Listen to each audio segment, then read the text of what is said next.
যত খুশি করো মেসেজ বাড়াও আরো, বাবা ছাড়া তো কোনো গতি নাই। আসসালামু আলাইকুম। আবুল ভাই কেমন আছো? ওয়ালাইকুম আসসালাম। আমরা হচ্ছি বাবার খাস মুড়ি। আমরা কখনো খারাপ থাকি না, না আমরা তার ছত্র ছায় বড়। আমাদের সবসময় ভালো থাকতে হয়। বাবা আমাদের ভালো রেখে দেয়। তুই কেমন আছিস? অনেক ভালো আছি বাবার দয়ায়, খুব ভালো চলতেছে ভাই। খুব ভালো আছিস বলেই তো বাবাকে ভুলে গেলি। আমার দোয়ায় আজ তোর ব্যবসায় উন্নতি। তুই এই ব্যবসা ছেড়ে দিতে চেয়েছিলি, জাস্ট বাবা তোকে একবার আশীর্বাদ করে দিল, তোর ব্যবসা খুব রমরমা, তোর দোকানে কাস্টমারের অভাব নাই। আর তুই কি করলি? তুই তুই তো একটা বেঈমান। তুই বাবাকে ভুলে গেলি। নিমো খারাপ। কই আমি তো ভুলি নাই ভাই, এই যে আইতেছিলাম তখনও বাবার নাম জপতে জপতে আইছি, বাবা বাবা বাবা এইভাবে আরে ভাই। বোকা, খালি বাবার নাম জপলেই তো হবে না, বাবার দরবারে যেতে হবে। তুই কি একবারও বাবার দরবারে গিয়েছিস? বল, ও গিয়েছে? না, ও বাবার দরবারে যায় নাই। ও খালি ইনকাম করতেছে, মানুষ আহে আর খালি নিজে ইনকাম করে। এই তুমি তো বাবার দরবারে একেবারেই যাও না, কি লিখে যাও না? ভাই রুগীর এত চাপ, মানে বেশ কিনা অনেক হইতেছে, তো এই চাপের লেগে আমি ভাই ব্যস্ত হয়ে পড়ছি, এই লেগে যাইবার পারতাছি না ভাই। মূর্খ, যার দ্বারা তোর উন্নতি তুই তাকেই ভুলে গেলি। আর তোর ধ্বংস অনিবার্য। বাবা কি না পারে? বাবা তোর ব্যবসা ফিরিয়ে দিয়েছে, তোর ব্যবসা রমরমা করে দিয়েছে।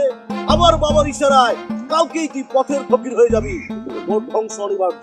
না ভাই, আমি ধ্বংস করতে চাই না ভাই। ভাই ভাই আমি যাবো ওখানে বাবার লগে দেখা করে পরে গিয়ে দহন করবো ভাই। এই করিম ভাই, হ্যাঁ খালি হাতে খালি গেলে হইব? হ্যাঁ, তুমি জানো বাবার দরবারে নজরানা স্বরূপ কয় টাকা দিছিলা? এই 1010 দিছিলাম। হ্যাঁ, 1010 টাকার কারণে তোমার চেম্বারে মানুষ হওয়া থামাইতে পারো না। আর যদি তুমি সেটারে 10 20, 20 30, 30 50, 50 যদি 1 লাখ টাকায় পরিণত কইরা ফেলাও, তাইলে তো এই এলাকায় খালি রমরমা দোকান, রমরমা দোকান তো রমরমা বিজনেস, তোমার টাকা তো শেষই থাকবে না। ভাই আমি 1 লাখ টাকা দিতে পারতাম না ভাই, 1 লাখ টাকা করতে দিব ভাই আমি। আচ্ছা যা, 1 লাখ না, তুই বাবার দরবারে 50,000 টাকা নিয়ে যা। বাবা এই টাকা সরাসরি হাত দেয় না, বাবা নিজে কিছুই ভোগ করে না, বাবা তার মুরিদদের মাঝে বিলিয়ে দেন। তুই বাবাকে খুশি করানোর জন্য আগরবাতি, মোমবাতি যা যা লাগে সব কিছু নিয়ে 50,000 টাকা নিয়ে তুই বাবার পায়ের কাছে গিয়ে পড়। আজকে তোর একটা দোকান, আগামীকাল তোর 5টা দোকান হবে, তোর ব্যবসায় রমরমা, সারা বাংলাদেশের লোক তোকে চিনবে। মেসেজ বাবা, মেসেজ বাবা। ভাই ভাই আমি এই 15,000 টাকা লয়ে যাবো। তাই কই 50,000 আর কই 15,000 টাকা, এটা কোনো কথা হইলো? তুই নিশ্চিত ধ্বংস হয়ে যাবি।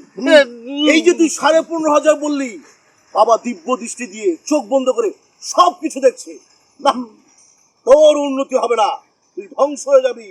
না ভাই, মেসেজ বাবা। ভাই ভাই আমি আর 2000 বারে 17,500 লয়ে যাবো।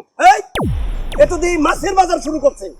মাছের দরাদরি না, বাবার এনতে দোয়া নিয়ে আওয়ার পরে 2-3 দিন হয়েছে, এই 2-3 দিনে মনে করেন 15-20 হাজার টাকা হয়েছে। এখন 50,000 টাকা যদি দিবার যাই ভাই, তাহলে তো আমার আরো 20-30 হাজার টাকা দাঁড় দেনা করণ লাগবো ভাই। ধার দেনা করবা? বাবার কাছ থেকে দোয়া পাইতে হইলে ধার দেনা অবশ্যই করতে হইব। এরপরে তো ঠিকই তুমি অনেক টাকা ইনকাম করবা, সেইটা বুঝো না?